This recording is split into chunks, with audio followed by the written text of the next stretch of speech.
Om Shivaya Srimati Bhakti Vedanta Swami Nityanamane Namaste Saraswati Devi Gauravani Pacharine Visesasangvari. It's so nice to be able to give class and look at the deities. Hare Krishna. Mukam karoti vachalam pangulangayate girim yakripatamaham bande shiguru vinatharinam panchakapaturudhyasya kripashindadevacha patithanam bhavanidho vaishnavijam. So, as you know, today is Father's Day. So, I thought it appropriate that we speak about fathers. So I began meditating on fathers, my own father, duty to fathers, fathers' duties, and what we find in Shastra about fathers. So I started going down a list of fathers referred to in Shastra. I came up with 6. So I'm going to ask you, all of the big audience here, and if anyone's listening online, you can they send in a message on chat? Chat room. And there's a chat room. Okay. Or they can text my phone. Or text the phone. I may ask you some other questions. So, I came up with 6 fathers, so can somebody come up with one of the 6 that we find in... Your biological father. What? Your biological father. Your biological father, definitely. Guru. The Guru, that's King. 2. The King. The ruler. The King is considered father? Of course. Oh. Krishna himself claims he is the seed-giving father. But he didn't claim he's the seed-giving king. He says I don't know. This is debatable, this one. You have a verse? King is the father? King is Naradev, he's a representative. Okay, he's a representative of Krishna. Krishna's the father, therefore he's the father. I don't know. Rajapatni, the queen, is also mother. How can you be mother without father? Okay, I accept that. Okay, so we're up to that. I didn't think of that. That's why you're here, Prabhupada. We're now, the men have now become as good as the women in the mother-father category. Okay, the king. So we had your biological father, spiritual master of the king. We're at 3. Society we live in Brahmanas. Guru? We had the guru already. Brahman. Brahmana. There's so many Brahmanas in our life. Well, spiritual master. You distinguish between spiritual master and Brahman? There's a difference. As father? Where? I need the verse. Where's the Brahman as father? Or the perfect Brahman is the father? No, you said Brahman is the father. Yes. I need a verse. I need a reference. Because we can't speculate. We need direct evidence. Anyway, you can think about it. But we have the Guru as father, so Brahman Guru, spiritual master, Brahman. Maybe. If it's both. Well, then it's not fair to the women, because women can be Brahmins, and it's not considered anyway. Let's hold off for a second. Mother was also biological mother. But we're talking about father, yeah. I'm saying that. Think about it a little more.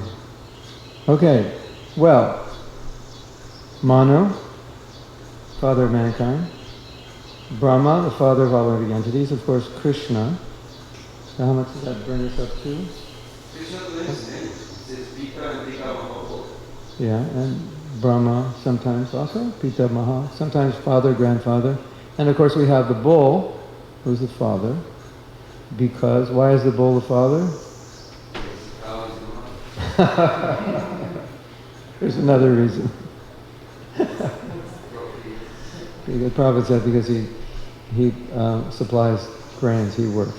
Father supplies in the form. The father is the protector in the form of supplying.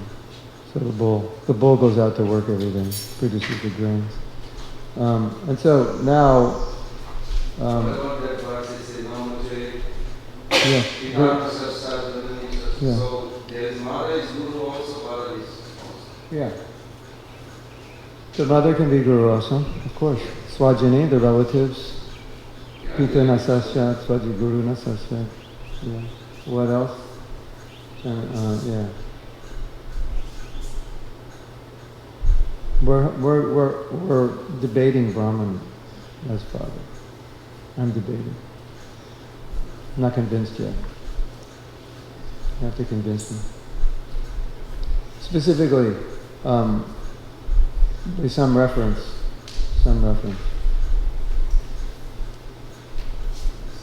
But I think Brahman is more in the category of guru. Is that what you say? Teacher, guru. So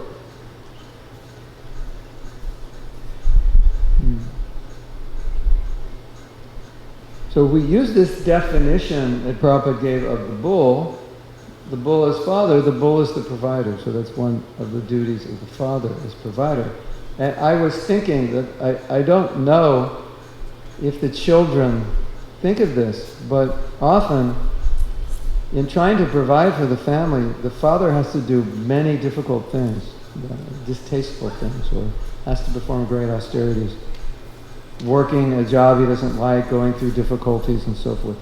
And a lot of times the children don't realize the austerity. Of course, nowadays the mother also works. But in my generation, very few women work. It was then the father. So in that more traditional sense, it was the father, but of course now the children, they don't always realize the sacrifices the mother and the father make for the children. Isn't it? Keshava, do you agree? Like they don't, like sometimes it's very, very difficult to provide for the family. And sometimes you run into hardships, you lose your job or source of income, there's anxiety and so forth. So that's just a message to the children. Yeah. So they, that the fathers who take their duties seriously do whatever they have to do to provide, and especially.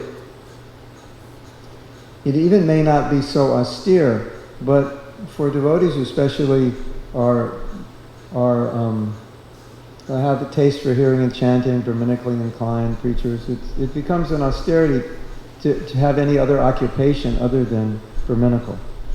And so many devotees who are Brahminical by nature had to accept other occupations to provide for their family, and all those occupations may not be externally seem to be that difficult or austere. Internally, it can be very difficult because it goes against their swabhav, their nature, and they're adopting an occupation which is against their nature out of duty, out of service. My father was an artist, but he started a business because he wasn't certain he could earn income as an artist, so he gave up his swabhav, so to speak, in a sense, to do something else, which was maybe not so enjoyable for him.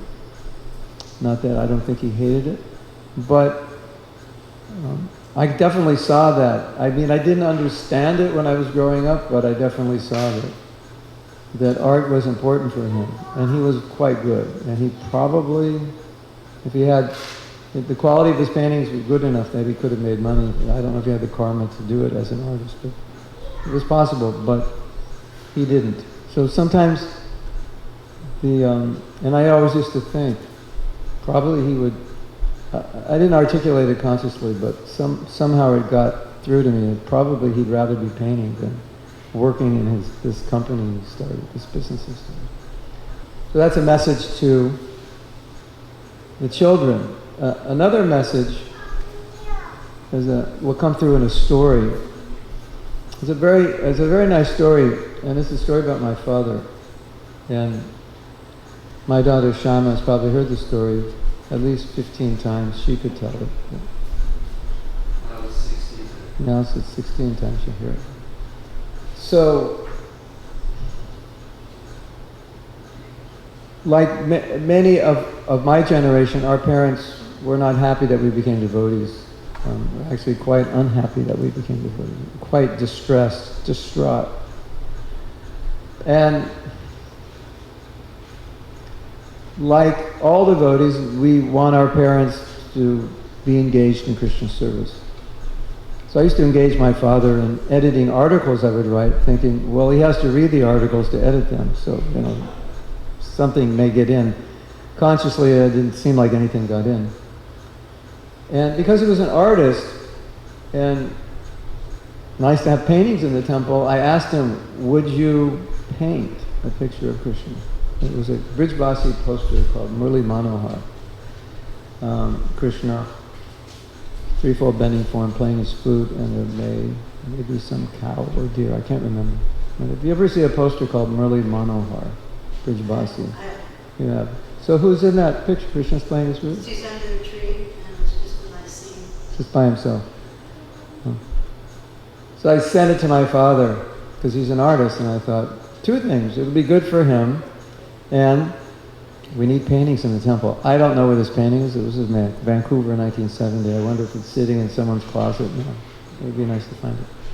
So I sent it to him, and he said, I've never done a painting like that. He mostly did still lifes, fruit. He'd done some portraits, but that wasn't a specialty. He specialized in still lifes, pictures of fruit or flowers or vases like that.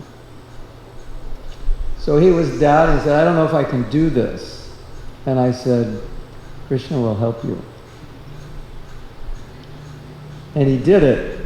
And after he did it, he said, I didn't think I could do it, but you were right, Krishna helped me. But what's so significant about this was 1971. My mother died in 1976, and she died of cancer, and it was a long, drawn-out, difficult, and painful death. And during that time when she was dying, he lost all his faith in God. He said, if there's a God, why would he allow someone to suffer like this? And he became an atheist.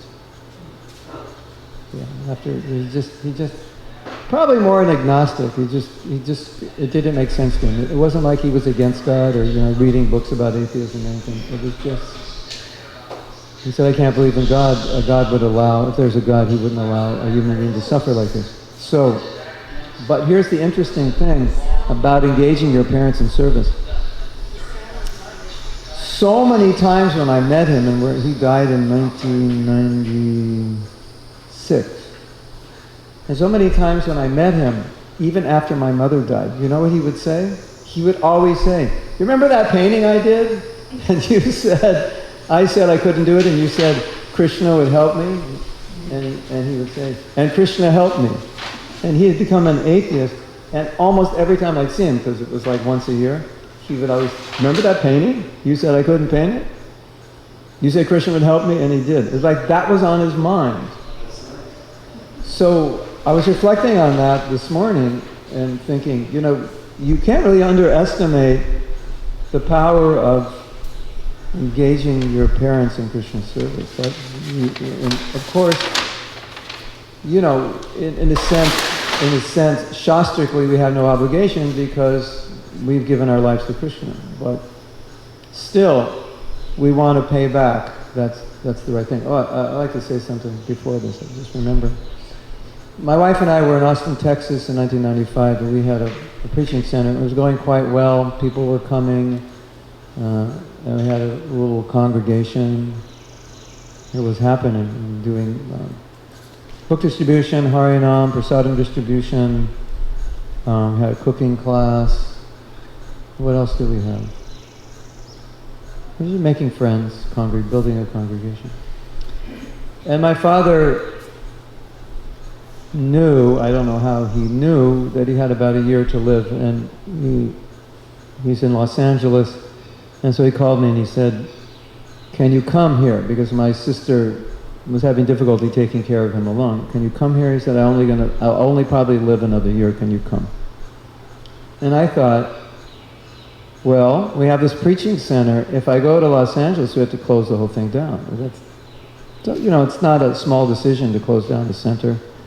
And things were going quite well. So I started asking devotees, because I wasn't convinced that I should do that. I had doubts. Should Krishna service is more important than anything. And although we like to help our parents, according to Shastra, ultimately we don't have an obligation. And interestingly, every single devotee I asked said, yes, definitely you should go and take care of your father. He gave you this body, you owe it to him. And every single one. And I somehow or other was doubtful in the beginning that that was the right thing to do. Because in a sense I felt, well, Prabhupada's my father and I should do what he wants me to do. Anyway, I went, took care of him, and then on the day he left his body, he had been unconscious maybe for a week. On the day he left his body, it was in, I forget what time, I think it was the morning. I chanted on my rounds by his bed. He was not conscious, but they say in that state, they know what's going on, they can still hear. So some consciousness, they just can't express themselves. So I chanted on my rounds, and I would read Bhagavad Gita, because he would hear. And he couldn't say no, because he couldn't say anything. And it didn't seem to bother him. There weren't any signs. And then we had put tulsi beads on his neck. We had gotten charnamrita, maybe even, I think we had some Radha Kund water. And they can't drink, so you put sponge in their mouth and get liquid. So we would put Radha Kund water like that. And so that morning, my sister was there and we had a lady who was helping us, a nurse. And during that whole morning, they were sleeping. And then at one point I could see there was no longer life in his body. So, I was thinking, this is wonderful. I was chanting. All morning he heard it. I was reading Bhagavad Gita verses, at least a chapter or more. He's got tulsi beads on, tulsi leaves also, as I remember. Charnamrita, Radha Kund water, and he left his body, and I felt, at the end, I'm so happy that I came here and spent this year in Los Angeles. I actually made a vow. I left Los Angeles, and I was born there, and then I left Los Angeles. When did I leave? I don't know, maybe it was the late 90s I left. I made a vow I would never live there again in my life, for some reason. I didn't like the city, I didn't like the people. I made a vow. So I had to break my vow. I came back. And I was so happy that I came there and gave him that opportunity to leave his body in Krishna consciousness. So that's another message to all of you, or a story that at least I think that seva, even though it said, well, Prabhupada was asked, said, Srila Prabhupada, you said that if we become devotees, our parents will be liberated. What does this liberation mean? Because you can define liberation in many ways, right? Does it mean they merge in Brahman? What does it mean? And Prabhupada said, they become devotees in their next life. Beautiful, isn't it? Your parents all become devotees. Well, some of your parents already are devotees. In our case, no. So they become devotees in their next life. But to render that service, even though he wasn't a devotee, it was very satisfying. And so I just feel like, I felt like relating that story to all of us who can render service to our parents, especially in those last moments. It's a nice service and very satisfying. And everybody in the house was lamenting, and I was the only one who was happy. I thought this was fantastic. He died hearing the holy name, hearing Bhagavad Gita. What more could you ask for? And everyone else was lamenting, and it was a very, for me, blissful experience.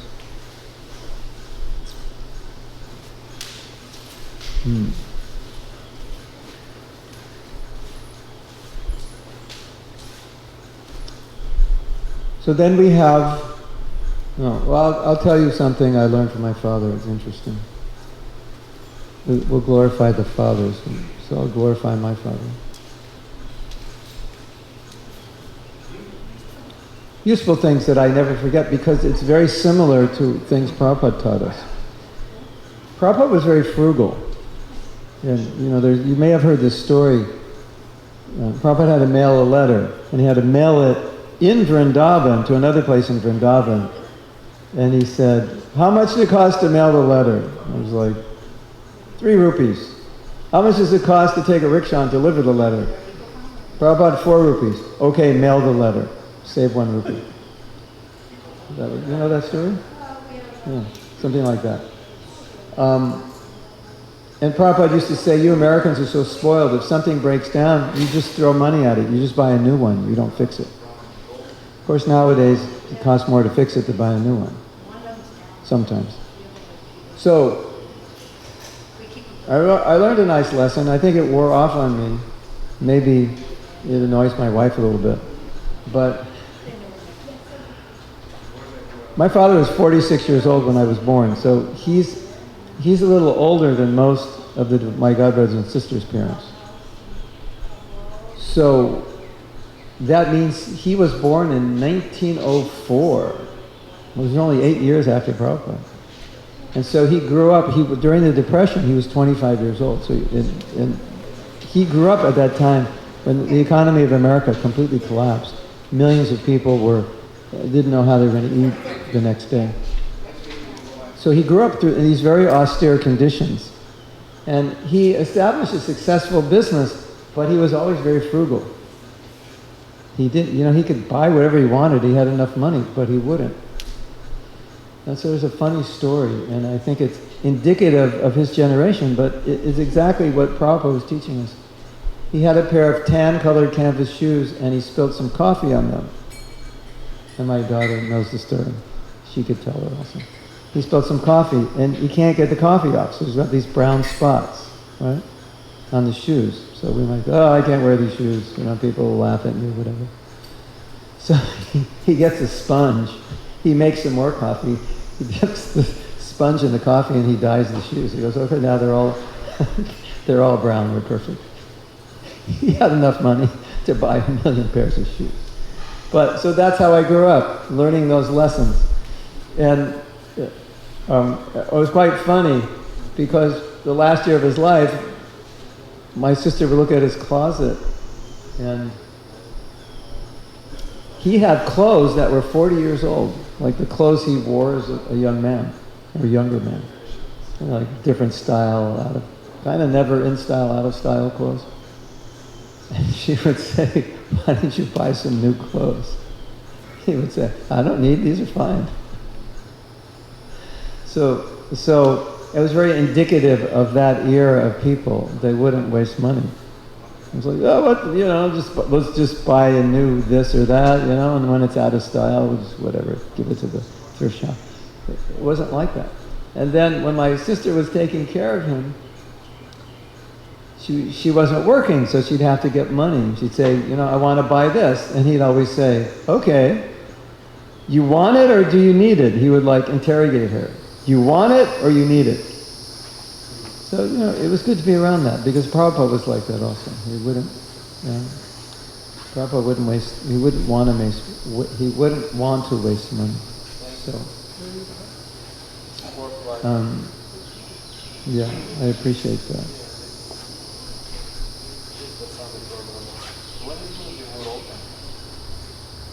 Another aspect, which is interesting, it's an interesting philosophical discussion.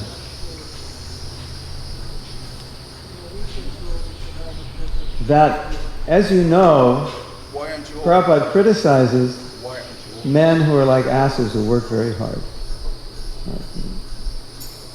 Namam duskritina mudha. Beast of burden, you just work hard. But what's so interesting about it, there's a flip side to it. And what's the flip side? The flip side is the irresponsible father who doesn't work, who doesn't provide properly. So on one hand we criticize they work very hard, isn't it? Mudha, working like an ass. And on the other hand, you have irresponsible fathers who don't work or don't provide sufficiently, isn't it? And so in one sense, you can almost glorify the Mudha. Well, at least he provided. At least he worked hard for his family. So there is that interesting dynamic. Sometimes I go back and forth in my mind. Hey, Prabhupada's calling him Mudha. But here I see this devotee, he's not even providing for his family. We had a devotee here years ago. he never provided for his family. He just sat here all day and chanted. 64 rounds, 128, I don't know how many. So, okay, that's nice, but he's grihasta, you know. Prabhu, you have to work like an ass. You're a grihasta. So that goes back to the, there's a story I'll tell you, I'll illustrate this. So my godbrother, Chitsugananda, he had opened up Mexico. He was the first. And Mexico was just like expanding very, very rapidly, maybe more rapidly than anywhere in the world at that time. Yeah. Srilananda, where else did he open? Did he open up other countries in South America? Chitsugananda, do you know? I think he went to a couple of other places also. Yeah. So he was kind of, when you think of Mexico, South America in 1972, you think of Chitsugananda. So he did a lot. And then maybe later, 75, 76, he had to relinquish his duties because he couldn't provide for his family in that position. He had to work, make money, and so forth. And he felt very bad about it. And then he had gone to see Srila Prabhupada, and he was really embarrassed because he wasn't doing that service. And he said, Srila Prabhupada, now, you know, to provide for my family, I'm doing this service, and I'm doing this work, and I don't have time to do service. And he felt so bad. And he felt like maybe Prabhupada was going to call him a fool, what are you doing, and so on. And you know what Prabhupada said? He said, well, you have to do something to maintain yourself. It was just like, of course. You know, you can't just sit and chant and do this seva all day, you have a family. So Prabhupada was, you know, he understood what I could call the mudha factor, the necessity of hard work. And you have to make that sacrifice. So I think that's it's an interesting concept, because I know a lot of men, it's hard for them to do that, because they'd rather just be preaching, right? I'm speaking personally. This is what I went through. And I'm sure you must have felt the same way. Of course, Prangovinda figured out how to hear and chant 24 hours a day by having a business where he could just listen to Prabhupada all day. So he kind of had the best of both worlds going. He merged the Brahman and the Vaishya into a compatible situation. But that, you know, in a sense, it's the glory of the father. They have to do something to serve their family, and it may go against, you know, they may have to give up some of their service, but they do it, and Prabhupada understood it, Prabhupada appreciated it, Prabhupada understood the difficulty.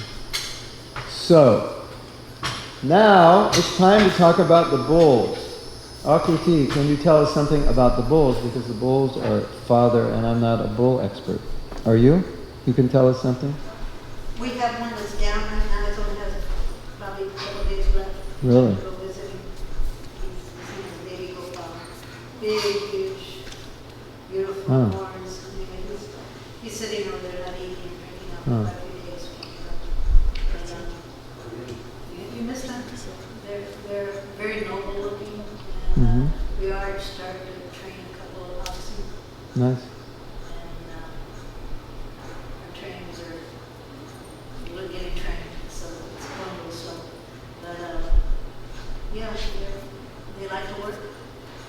Yeah, and if they don't work, they kind of go crazy? Is that true? Yeah, we've had some before where they just sit down and you want me to get to work, forget it, I'm not going anywhere. Oh, they got lazy. But in general, they like to co-work. And your experience, like being around the bulls, how do you feel? You know, because they're the emblem of Dharma also. You feel different when... Keep their distance because they weigh about 2,000 pounds. So I've had a few broken foots around here. Their horns are... But you just go to swat a fly. Oh yeah, right, yeah. So you respect them from a distance. Yeah. You have something to say about the bulls? No, I was gonna... Oh, give her the microphone? Yeah, give her the microphone. Because this year we were in Mayapur for a few months, and every day we would go see the cows and bulls to get our dose. of cow and bull Shakti. And we're getting quite addicted to it. And I think Janava used to go every day at one point and feed the cows and bulls, right? It's quite addicting, actually.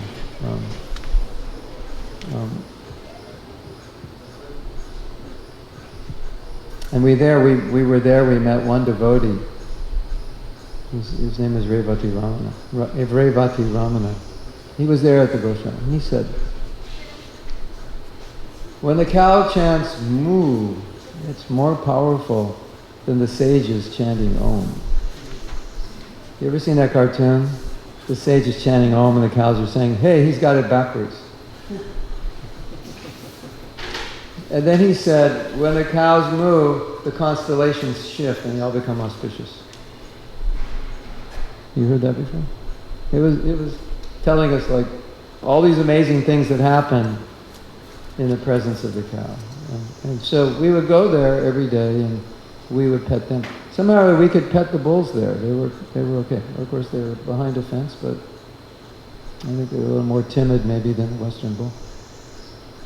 And it was, I would say it was something like it became an addiction, like we needed to go every day and get our dose of cow sangha and bull sangha. And after a while, I would just go straight to the bulls. I developed this rasa with the bulls. And I wish Balabhadra were here, but he's talked a lot about the bulls and the relationship he has. Oh, beautiful story. I was in Vrindavan, I don't know when this was. Maybe 12 years ago. And Balabhadra and Kurma were together, talking. I thought, wow, this is the time to ask the big question. You have two of our main cowherd boys in ISKCON. What's the big question? Vegan. Okay, so there they are. I walk up, basically interrupt their conversation and say, I have to ask you this question. This is like a one-in-a-lifetime opportunity. You're both together. So what's your take on veganism? And when I give my next Sunday lecture next year, I will tell you what they say. No. You know what they both said? They both said the same thing. They both said, I'm vegan. And I said, why? He said, because when you live with these cows and you take care of them and you develop this bond, emotional bond, you can't stand to see, that's what they said. And I'm not saying this is the siddhanta for this and the universal answer and you have to buy into it. It was more of an emotional answer. It said, I can't do it. Because we've become so close to these animals, I can't support that. And I know Balabhadra has spoken a lot about his connection with the bulls and the relationship and the closeness that he had in growing up with the bulls, watching them grow and working them and so forth. So I thought that was interesting. So maybe everyone has a different experience, but that was their experience. Okay, now of course one of the fathers is the guru. And I think all of us, when we met Prabhupada, that definitely there was the father. Like, there's the father I never had. Akuti, is that what you found? There's the father I never had? Did you feel like that? What did you feel like? Yeah, your real father. Yeah. Yeah, you're real. That's the father I was looking for. You know, the one who can actually tell me why I'm alive and what I'm supposed to do. So I think we all had a very strong feeling when we met Prabhupada. It's like, no, okay. There's our real father. And the guru is also the captain of the ship, the guide. The Vedas are the breeze, he's the guide, he's directing. So that's also another aspect of father. He gives guidance, he's wise. And so, Guru na sasyat, Swajini na sasyat, Pita na sasyat. If you're a father, you have to be able to give your dependents moksha. That's your duty. And so I think we all felt an absence of a father who could give us moksha. Didn't we? Like, they can give you so many things, but they can't give you moksha. And those of you who have fathers that are devotees, you're very fortunate. I guess you kind of take it for granted, but not all of us had fathers who were devotees. And It left a really big absence in our life. And then Prabhupada comes and it was just amazing. Because we were so rowdy and independent and anti-authoritarian. And we wouldn't surrender to anybody. Revolutionary. And then Prabhupada comes, and all of a sudden these revolutionary, independent, radical hippies, they wouldn't do anything without asking Prabhupada. Prabhupada, is it okay if we do this? Can we turn left now? Is it okay if we walk this way? It became like that. We had found the perfect person who would give us the perfect instruction that our Father never gave us. And if you've ever wondered, how could you, like radical, independent hippies, like surrender so much? It's because that's what we actually wanted, but we didn't find anybody, so we just follow our own idea, follow your own thought. And when we finally found that person, it was like, okay, we'll just do whatever he says because he knows. And so it was almost like a 180-degree shift in our submissiveness to Prabhupada. And then, as Akuti says, we began loving Prabhupada like our real father. Or not like our real father, more than our real father. And many devotees, I'm not recommending this or condoning it, but many devotees, after they became devotees, they never told their parents. Parents didn't even know where they were. And maybe 10 years after they became devotees, they finally called their parents.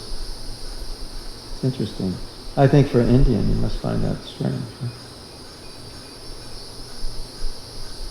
So why did that happen? Because it's like Prabhupada became their father. It's like, this other family relationship, it kind of they lost connection and structure, in a sense. Maybe immaturely dealing with it, but still on an emotional level, it was like, here's our father.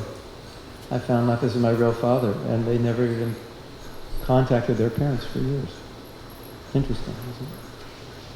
So the Guru is the father, and then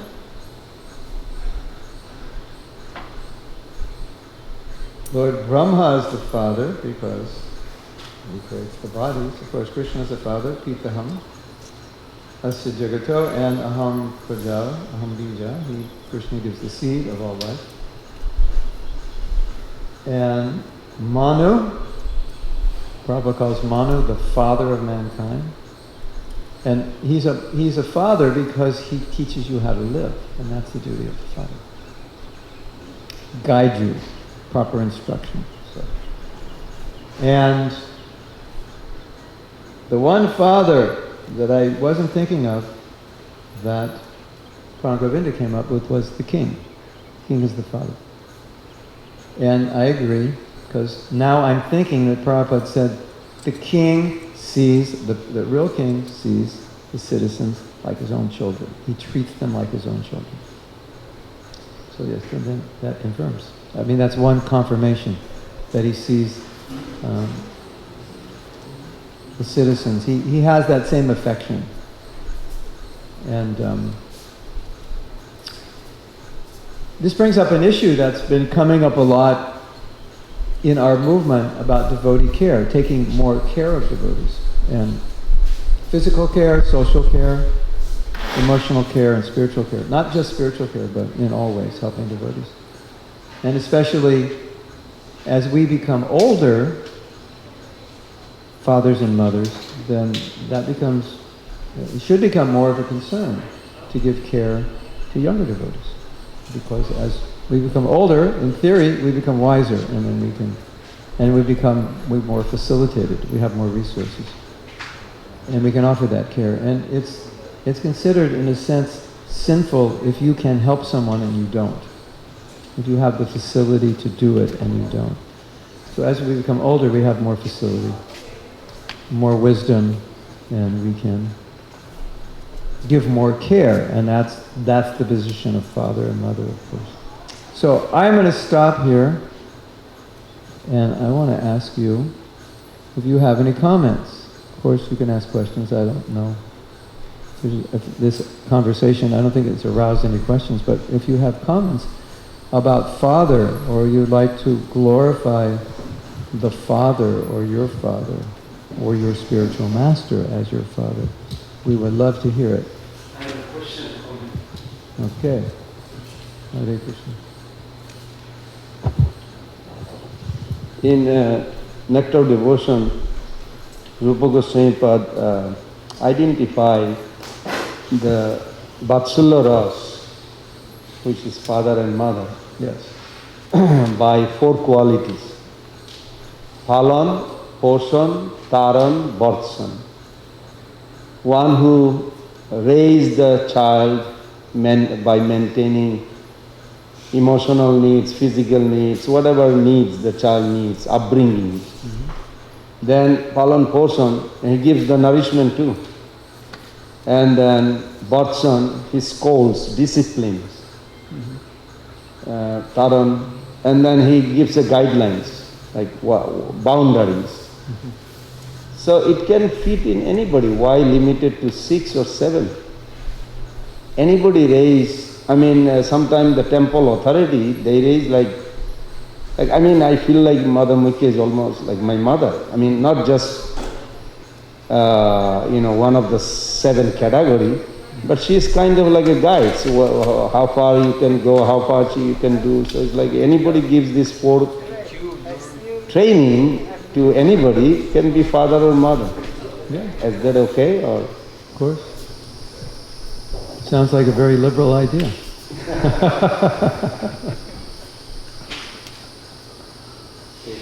I think the concept of father, like you said, embodies giving protection, providing guidance, and one of the things that we saw in the early days was a neglect of responsibility by the fathers giving up families and not making the sacrifice that's necessary to do that. And Prabhupada would always say, well, if you're going to get married, then there's so many responsibilities. And then when you become a spiritual master or a Siksha guru or a senior devotee, some devotees say, I don't want to become a guru, but you can't avoid being a senior devotee if you stick around long enough. It's by default. And so, I always tell the young devotees, I say, in 50 years you're going to be the senior devotees, and people are going to say, go up to you and go, can you guide me? You're 70 years old, I'm only 20. And so by default you become the wise senior devotee. And so you become obligated by that position to do those things, to give guidance. It's like you all have so much knowledge. You have so much life experience. You can give so much to the younger devotees. So it's like when you get that, what does Shastra say? If you're a Brahmin, you get knowledge, you don't give it, your knowledge dries up. It's almost like sinful to have knowledge and not give it, like have a medicine and not give it.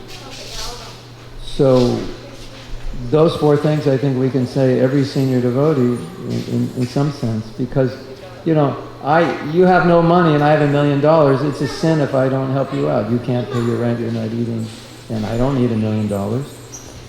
So, you have millions of dollars worth of knowledge and you don't give it, it's sinful. And you have millions of, like one of the things that I do a lot of counseling of devotees, but if you analyze what I'm saying, most of what I'm saying is just anything anyone my age could say. It's just life experience. They want guidance. What about this? What about that? So we made all the mistakes, so we can tell them, no, don't do that. They think we're wise, it's just we made all the mistakes. So we have that experience. And so I think it's incumbent upon all the older devotees, if they're in a position to give that they do it, or to put themselves in a position where they can do it. And especially now, with everybody home staring at their smartphones, it's like, you can just go on your Facebook and go, hi everybody, and 15 minutes later there's like 10 people listening to you. And, and if you start talking about like Grihastha ashram, then like every young person in ISKCON is going to be listening to you after a while, because that's what they want to hear. That's what I'm saying. Or like in your case, if you're talking Siddhanta, philosophy, rasa, Just so many people want to hear it. And I was in San Diego when Siddhartha was there, and when he would speak, it was like so many people want to hear because so you have something you can give as you get older, and that's part of being father and mother. So I think that's an important aspect of it. We can take, at least the men can take that, the women also, but especially today's Father's Day, you take that. Give it. You have it, don't hold it. And when you give it, you get more, because Krishna is using you. He said, okay, you want to give? So, and then another thing, probably you've experienced this, but this happens to me quite often. I'll say something and someone will say, well, that's exactly what I needed to hear. Like, did you know I needed to hear that? I said, no, but Krishna knew it, and Krishna, and that thing you said. And he said, what did I say? And they tell you what you said, and you go, I said that? You don't even remember you said it. Because Krishna put it in, he put it in you, because that person needed to hear it. So when you become the instrument like that, you can do amazing service. If you have that mood of father protection. The other thing that I often think of is that Prabhupada's my father, or for some of you, grandfather, and this is his movement, this is his family, and so people have come into the family, and so they're all our relatives, and it's our duty to make sure they're happy and we take care of them. And so anytime we see or feel that someone is not doing well, we should help, try to help as much as we can. Yes? Yeah. Sort of in that same line, there's the verse by Rishabhadev about don't become a spiritual master, don't become a father if you can't liberate your disciples, your dependents. So to me, two things come out of that. One is that a lot of people are in that maybe parent role, and they're not performing that, or they feel they're not able to liberate somebody. And then on the other side, like myself, I had parents and they weren't going to liberate me. I had to liberate them, So then it kind of breaks down the respect a little bit. So could you explain that? It just triggered a thought in my mind. That verse is so interesting. That it's like saying, it's almost like saying, if the Brahmins were in charge of the government, they would not allow anyone to get married unless they were sure that person was qualified to liberate. That's basically what it's saying. Of course, within the context of Varnashram, maybe there would be less responsibility. But why do you want to get married?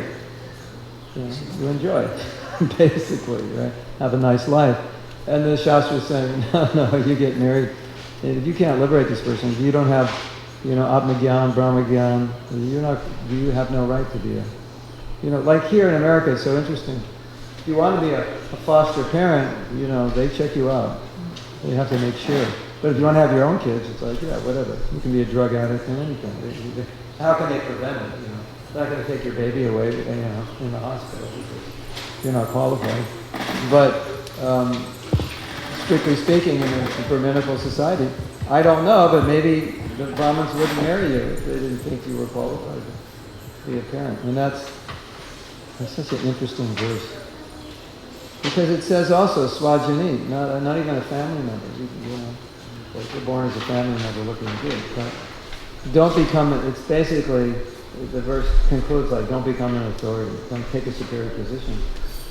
And the thing is, you've seen how upset Prabhupada would get sometimes when devotees would tell them about people in positions of authority speaking all kinds of nonsense philosophy. Prabhupada would get so mad. And the reason he would get mad is because these people are cheating. Because they don't know, and they're speaking as if they know. And that's why he was so upset. So, it's that sense. You're a parent, and you can't liberate your children, so you're cheating them. Because it's your duty to give them knowledge. And you don't have it, how can you give it? So of course, if it's a Varnashram society, you'll be given that knowledge. You'll be in Gurukula. So you become qualified. You're trained in Gurukula if you don't stay Brahmachari, you're perfectly trained how to be Grihastha. Isn't it? So, now you just get married because, Prabhu, I can't remain celibate, so I'll get married. That's the main reason. I like girls. Oh, that's a good reason to get married. It's called, Kali Yuga is full swing, so unfortunate. On the other hand, we are independent. And our authority or whatever parent is not in a position of liberating, then how do you deal with that? Then you liberate them. Who was it? Raghunandan? And Mahaprabhu said, who's the father? Was it Raghunandan? Who's the father? Who's the son? And the father said, he's the father because he's liberating me. He's more knowledgeable. So, Prabhupada was very flexible in how he didn't, if something didn't work the way it was in Shastra, he could make it work some other way. So, if the son is going to liberate the parents, that's fine. If the wife's going to liberate the husband, like whatever works. As long as you get back to God, who cares how you got there? So Prabhupada was like that. So sometimes we have to do that. And so those of us whose parents aren't devotees, that's our seva in some way to engage them, pray for them, in some way bless them. But I always think the best blessing you can give your parents is become a pure devotee. And you can correct me. I was told, I didn't read this, but I was told. Sometimes you read 7 generations to be liberated, then you read 11 generations, then you read 21. It's like, well, which one is it? He said, well, it depends how pure you are. Have you heard that before? Yeah. Yeah. So, but there are different numbers in different places. And so you're pure devotee, pure, 21. Kind of okay, 11, not so pure, 7. So, the more pure you come, is automatically the more of your relatives, previous generations become pure. So, devotee say, how can I help my parents? Well, become pure devotee, that's probably the best thing you can do. And then anything else you can do. My father, when we were taking care of him, which was in 1995, the LA Temple had a restaurant and a bakery, and they were distributing cookies. It was a big thing, cookie prasadam. And I got my father addicted to cookie prasadam. So, get your parents addicted to prasadam, send them a care package every month, something. That's, the least you can do, pay them back. But ultimately, you become pure devotee. That's the best seva you could do. And my mother died, I was only 26.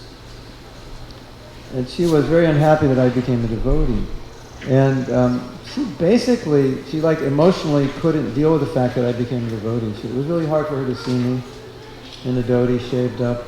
Really, really hard. I mean, practically, she'd just have a breakdown somewhere. And I brought them to the temple, and they didn't go in, but Prabhupada was there, so they were like within 30 feet of Prabhupada, and my sister came in, paid obeisances. So, and then she died, and I remained a devotee, and I thought, well, this was by far, if I wasn't a devotee, what could I have actually done for her? And even though she died in pain, and my sister said, she actually died because she became a devotee, and I don't doubt it, that it was emotionally so difficult for her. I wouldn't discount the possibility that my becoming a devotee killed her. And so, that's kind of a difficult thing to live with, isn't it? But at the same time, the fact that I became a devotee, she died in 1976. So you were born in 1976, you were 43 years old. So sometimes in my travel, I'll see a woman, I'll say, how old are you? I'll say, I'm 43, and maybe you're my mother. And I found one devotee, and I said, I think you're my mother. She said, why? I said, because I don't know, I just think you were. So it's just funny, Someone, of course, it doesn't have to be a woman, someone 43, 42 years old in ISKCON is my mother. So that, if I could actually, some yogi could actually show me that. So in spite of the fact that she died, because she could emotionally handle, but now she's a devotee somewhere. Could be. That's good. Could be. I'm not sure, but you never know.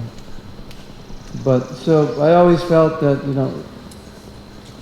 Giriraj Swami, he once gave a lecture and he was relating his experience, how he's seen in his own life and others' life that sometimes you try to please people, but you can never please them. You try to please your parents, but it's impossible to perfectly please them.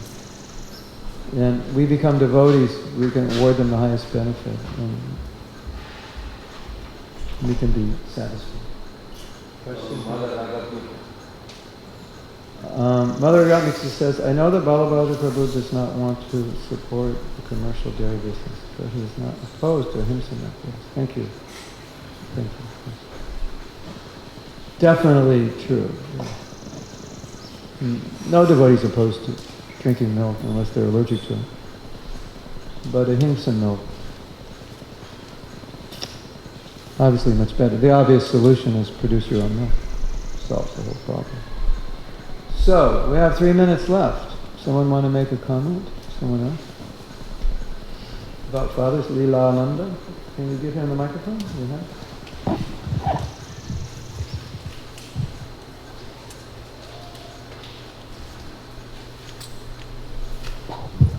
Hare Krishna.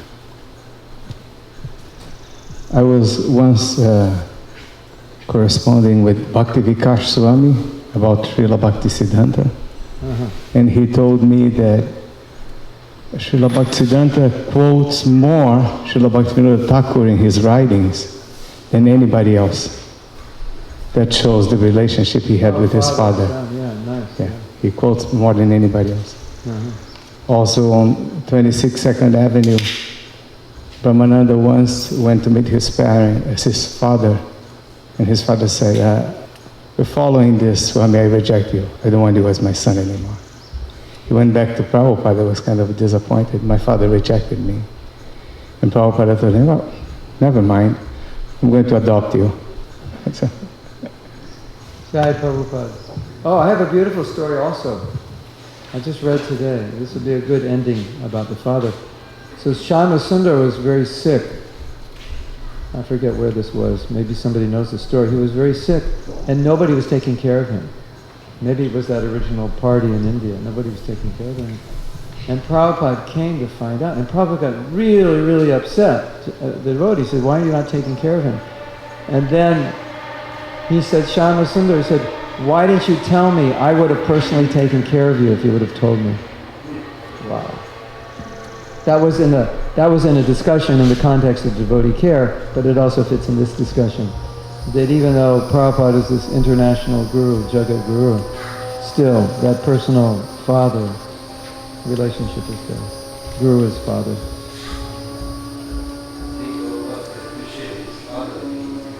Oh yes. Nice point. Prabhupada's father. He dedicated Bhagavad Gita to his father. We were in Prabhupada, we were very fortunate to be born in the family of devotees, and so we are now fortunate that we have Srila Prabhupada as our father or grandfather, or in the future, great-grandfather and so forth. Thank you very much. Nice to see all of you. Be here in the temple with all 10 of you. This is 10 more than we normally see. Okay. Yeah, have a little kirtan if we can, if it's bona fide. Yes. Hare Krishna. Hare. Nice to see you.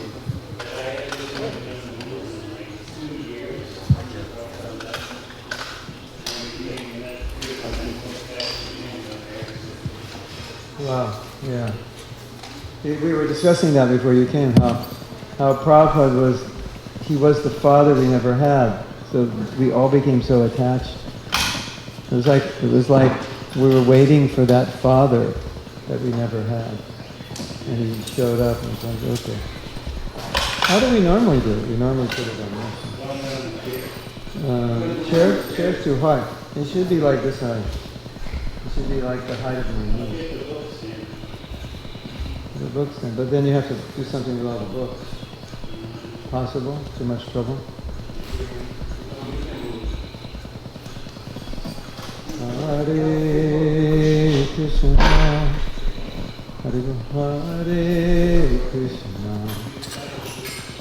Krishna Krishna, Hare Hare, Hare